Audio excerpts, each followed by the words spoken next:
Here are 3 metrics that you can use to have a higher probability of growing faster, moving faster in your life in 2026 than 2025. Number 1 is deep work focus hours. Instead of focusing on the end result of the projects that you're trying to accomplish, measure the amount of quality hours that you worked. Because if you improve your capacity to focus, you have a higher likelihood of achieving the things that you want to in your work regardless. If you want help with this, send me the word focus. I'll send you a free focus module. That works. Second are these concepts of emotional or mental walls. And a wall is anytime you feel resistance to do something that you need to do and you move through the wall. A really good example is when you were going on a run. At some point in time in that run, if you keep going, you're going to hit a mental block that's not a physical block. Your body can keep going, but your mind doesn't want to. If you move through that, that is moving through a wall. This is really effective because once again, you're not measuring the output of the run. You're measuring, did I hit 3 walls during this run? It doesn't matter when they came. But what happens is you are now building your capacity to move through discomfort. Right?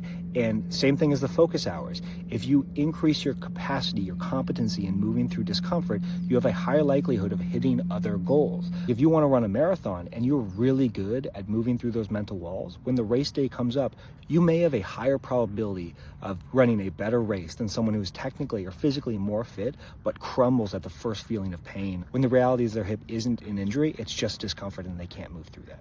And last but not least is the rolling average of days during the week where you check in on your own emotional and mental state. I do this through a morning routine. I have a morning routine that is structured to check in on how I'm feeling, give me some quick wins, things I'm grateful for, checking on my values, how I'm feeling aligned, etc. It takes 5 to 10 minutes. It is my method of doing a quick check-in on myself, seeing how I'm doing and seeing if I need any further help. But the reason why we don't count days, like I did this many days in a row, is because that is a shame-based process. Right? If you are creating streaks, you are inevitably leading to yourself where the streak becomes more important than the thing that you're doing. That's why I use a rolling average. It's not important if it's 4 days out of the week or 5 days out of the week or 6 days out of the week. What's important is that you're doing consistently over the long haul. So if over the course of 2026, you track the rolling average on a weekly basis, so every 7 days, of how often you are checking in on yourself with some sort of routine that's just there to say like, hey, Flint, how you doing?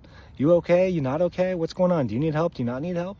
What's an obstacle that you're facing today? How can you overcome it? Any specific question that you can go through that takes 5 minutes or less. If you track that rolling average and over the course of this year, you become more consistent. You're like, oh, I started out, I was 1 day a week. And then halfway through the year, I'm like, yeah, I do it 3 or 4 times a week. And then by the end of the year, all right, most weeks I'm hitting 5, 6, 7 days. 1 week I fell off, it was a 0, but it's a rolling average. It doesn't matter. It's not a streak. I just get back on track, right? By doing that, like with the previous metrics, you are giving yourself a higher likelihood of catching obstacles or issues that you are facing earlier on and moving through them, identifying them and reframing them and moving through them. The point of this is not perfection. It is to establish a routine where on a consistent basis, it doesn't have to be every day, you check in on yourself and you say, how are you doing? So you can move through emotions that are holding you back or take action regardless of how you're feeling in order to move you forward closer to your goals. If you measure those 3 things or even just one of them, and you build the capacity either to do more deep work focus hours,